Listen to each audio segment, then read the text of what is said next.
வணக்கம் நண்பர்களே. நாம பிரிண்டிங் ஃபீல்டு எப்படி உருவாச்சுங்கிறத பார்த்துட்டு இருக்கிறோம். சரியா? இப்போ நம்ம ஃபர்ஸ்ட்டு அவங்க அந்த கிளிமுக்குன்னு ஒரு மிஷின் ஒண்ணு உருவாக்குனாங்க. லெட்டர் பேட வச்சு ஒரு நிமிஷம் கட் பண்ணி. இது ஃபர்ஸ்ட்டு வுட்ல ரெடி பண்ண மிஷின். முதல்ல ரெடி பண்ண மிஷின் இந்த டைப்ல தான் வந்துச்சு. சரிங்களா? இதுக்கு நெக்ஸ்ட் மாடல் இது ஆ பார்த்தீங்கன்னா, ஒரு நாளைக்கு மிஞ்சி போனா ஒரு 500 சீட் அடிச்சிடலாம். ஒரு நாளைக்கு 8 மணி நேரத்துக்கு 500 சீட் தான் இதில அடிக்க முடியும். ஏன்னா இதில் இங்கு தடவருக்கு ஒரு ஆள், பேப்பர் வைக்கிறதுக்கு ஒரு ஆள், இது லேட் ஆகிடுச்சு. அதனால இதுக்கு அடுத்த அட்வான்ஸாக இன்னொரு மிஷின் வந்துச்சு. இது அதுக்கப்புறம் கரண்ட்லாம் இப்போ கிடையாது.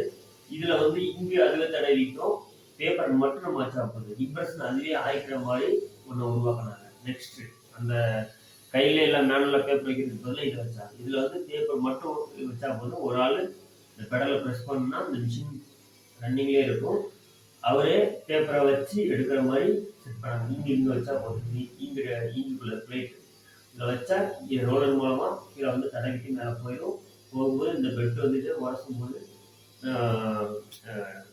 பஞ்சிங் ஆகும்போது பிரிண்டிங் வரும். அந்த மாதிரி செட்டப் பண்ணாங்க. இது நெக்ஸ்ட் இதுக்கு அடுத்த லெவல் உள்ள மிஷின்.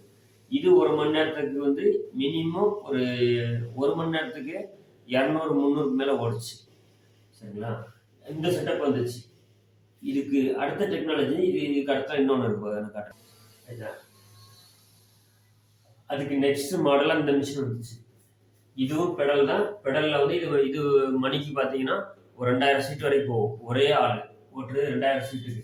இல்லையா பிரிண்டிங் மேட்ரியில் செட் பண்ணணும், இதில் பேப்பர் வைக்கணும். இது ரோலர் போயிட்டு வரும். இதுக்கு முன்னாடி காட்டின மிஷினுக்கு அடுத்த மாடல் இது ஸ்பீடு கொஞ்சம் அதிகமாகும். அதுபோக இந்த மிஷினில் எம்போஸ் போட்டுக்கலாம், பஞ்சிங் போட்டுக்கலாம்னு ஒரு செட்டப் வந்துச்சு. முன்னாடி பிரிண்டிங் மட்டும்தான் உண்டு ஃபஸ்ட்டு ஸ்டார்டிங்கில் ஆனால் இன்னைக்கு அப்படி இல்லை. இன்னைக்கு பஞ்சிங்லேருந்து எல்லாம் பஞ்சிங் இருக்குது, ஃபாயில் பிரிண்டிங் இருக்குது, மோல்டிங் இருக்குது, நிறைய பிரிண்டிங் இருக்குது அதில். சரிங்களா? ஆனால் இந்த மிஷின் டைப் வந்ததுலேருந்து பஞ்சிங்கும் உருவாகுச்சு.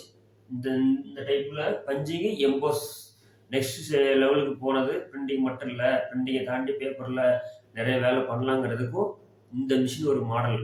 ரொம்ப முக்கியமான இந்த காலகட்டத்தில் தான் அந்த கவருக்கு அந்த மாதிரி கட் பண்ணி பஞ்சிங் பண்ணது, டைப் பண்ணது எல்லாமே இந்த இடத்துல தான்.